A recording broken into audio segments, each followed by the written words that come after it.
Todo vestibulando já passou pela situação de fazer um simulado e depois não saber exatamente o que fazer com ele, como é que aproveita aquela prova. Mas você sabia que se você faz o simulado e você não corrige, você perde praticamente 70% do aprendizado que você ia ter com ele? Oi gente, meu nome é Gabriela Favila e eu vim ensinar você hoje nesse vídeo a corrigir simulado, o vídeo mais pedido desse canal. Então vamos lá, começando do começo. Você acabou de sair da sua prova. O que vamos fazer? Vamos pegar o gabarito e corrigir. E já é aí que a galera começa errando. Muita gente corrige o gabarito e já marca qual é a resposta correta. Só que isso atrapalha a nossa segunda etapa da nossa correção, né? Então, você vai corrigir o gabarito e só vai marcar certo ou errado. Você não vai marcar a resposta certa. Por quê? Porque depois a gente vai dar um distanciamento da prova. De modo geral, as pessoas fazem simulado de tarde, né? Então você vai fazer essa correção de certo e errado, mas de noite, aí você não vai mais estudar naquele dia, em geral, né? Isso pode ser feito no mesmo dia, claro, mas é legal que você dê um distanciamento em relação à prova, que você consegue ver as questões com um pouco mais de clareza. Sabe quando a gente dorme e acorda pensando numa resposta? Acontece tipo isso. Então, o que você vai fazer no próximo passo é, por exemplo, no dia seguinte, você vai refazer as questões que você tinha errado. Refazendo essas questões, podem acontecer duas coisas. Pode acontecer que você acertou ou que você errou. Se você acertou a questão, você tem que entender o porquê que na hora da prova você errou. Porque mais importante do que saber acertar as questões é saber acertar elas em situação de prova, né? Porque no Enem você não vai ter a opção de fazer as questões erradas depois. O que você vai fazer com isso? Você vai procurar entender o porquê de você ter errado em situação de prova. E tem duas situações muito comuns. A primeira, falta de atenção. Com a falta de atenção, sabendo dela, a gente vai criar mecanismos para que ela não se repita. Um exemplo é colocar a fórmula por extenso ali antes de usar a fórmula. Então, em vez de você já colocar a fórmula com os números dados na questão, você coloca ela e depois coloca ela com os números. Por quê? Isso vai evitar de você pular algum passo da fórmula. Um exemplo comum é a área do triângulo, que é base vezes altura dividido por 2. Muita gente esquece de dividir por 2. Eu mesma já fiz isso várias vezes. Você só escreve lá b vezes h sobre 2, aí você coloca depois os números, você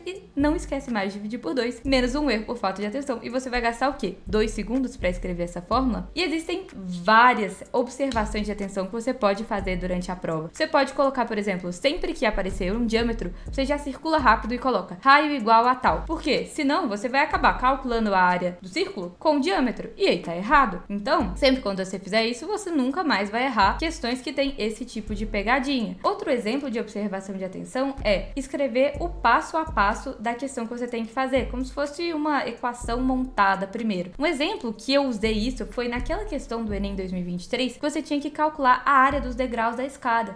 E muita gente esqueceu de calcular as duas paredes laterais. Calculou só a que estava aparecendo. Se você tivesse escrito duas paredes laterais, tantos degraus e tantas partes assim do degrau, você não ia errar a questão. Observação de atenção. Quanto mais prova você faz e quanto mais erro você comete por falta de atenção, mais observações de atenção você vai criando na sua cabeça. E a ideia é que você mesmo crie. Ninguém sabe melhor o que você erra por atenção do que você. Então corrija suas provas para que você não repita dois erros iguaizinhos por falta de atenção. Então, o bom de errar por falta de atenção nesse caso é que o erro não vai se repetir, né? O outro problema que pode ter acontecido para você ter errado aquela questão durante a prova e acertado depois é você não fez a questão, você não teve tempo. Então, erro por falta de tempo, e ele é resolvido com a estratégia de prova e treino de agilidade. Então, isso realmente não é uma coisa que você vai conseguir corrigir exatamente na hora do simulado, mas você ir treinando estratégia de prova, buscando estratégias de prova mais eficiente, inclusive é um vídeo que eu quero trazer pro canal, e treinando mesmo, por exemplo, matemática, agilidade, cálculo mental, você vai passar a ter mais tempo para fazer as questões. Eu, por exemplo, consigo acabar a prova faltando uma hora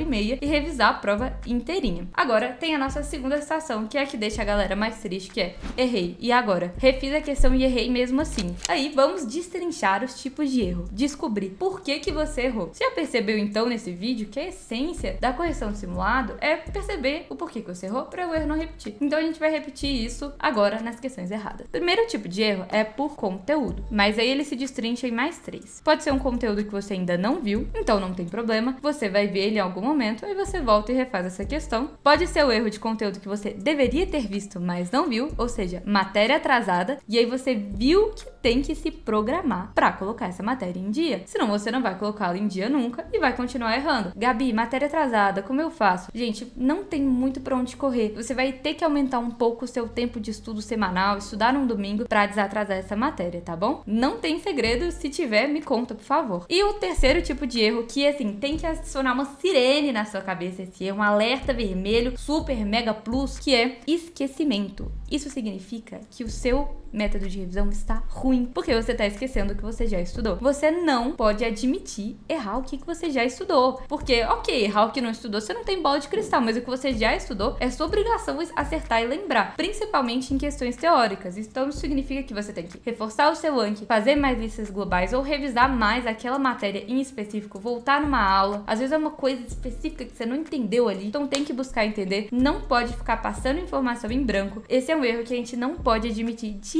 jeito nenhum. O próximo erro, que é o erro mais temido, é o de interpretação. E o erro de interpretação é principalmente em exatas, então eu vou dar a solução para exatas, que é a gente conhecer mais os modelos de cobrança da matéria. Como assim? Como a gente vai fazer isso? Fazendo mais listas daquela matéria. Então, por exemplo, é muito comum que sejam erradas questões de razão e proporção por interpretação. É uma matéria simples, as pessoas sabem a teoria, mas não sabem pôr em prática. Se você faz várias questões de razão e proporção, você vai começar a sacar que a historinha que eles contam é sempre muito parecida. E aí, toda vez que você vir essa historinha na prova, você vai falar, cara, é isso, é razão e proporção, e vai fazer a questão normal. Então é prática mesmo. Se você vê que você está tendo muito erro de questões interpretativas de matemática básica, vale a pena você pegar uma lista bem grande e dividir ela ao longo da sua semana e fazer um pouquinho dela todos os dias para você criar um repertório de questões. Repertório de questões é uma coisa muito importante, porque você conhece todos os modelos de cobrança, você não vai ser pego de surpresa, não vai ter nada que você não sabe fazer. O outro tipo de erro, que parece muito com de interpretação, mas não é, a pessoa entendeu a questão, a pessoa sabe a fórmula, mas ela não sabe pôr em prática, é o erro de modelo de questão. Um erro muito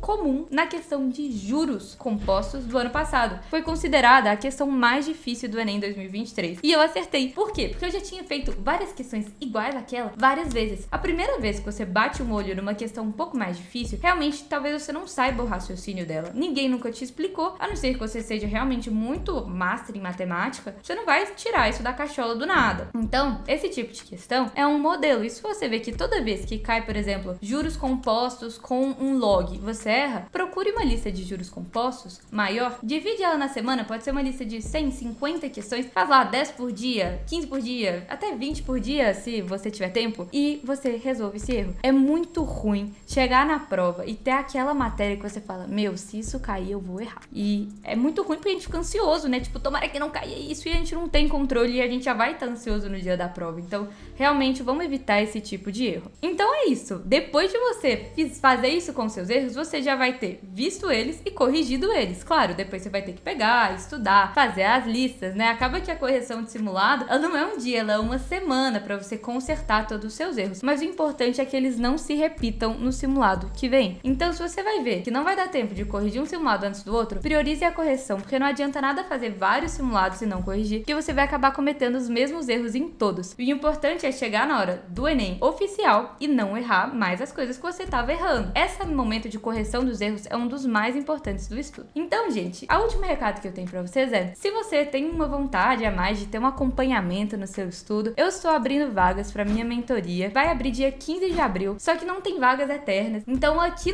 na descrição tem um formulário de pré-inscrição da mentoria pra gente saber se realmente a mentoria é pra você ou não. Eu tô lendo cada resposta desse forms pra conhecer as pessoas, pra entender se é pra elas ou não, porque a gente vai abrir as vagas e eu espero conseguir atender todo mundo que precisa, tá bom? Então vai ser um acompanhamento super profissional, super de perto, e é super gostoso você saber que você tem um respaldo daquilo que você tá fazendo, né? É isso que vai ter na mentoria. Espero que vocês tenham gostado do vídeo. Se você gostou, deixe seu like, por favor, se inscreve aqui no canal e até o próximo vídeo. Beijo!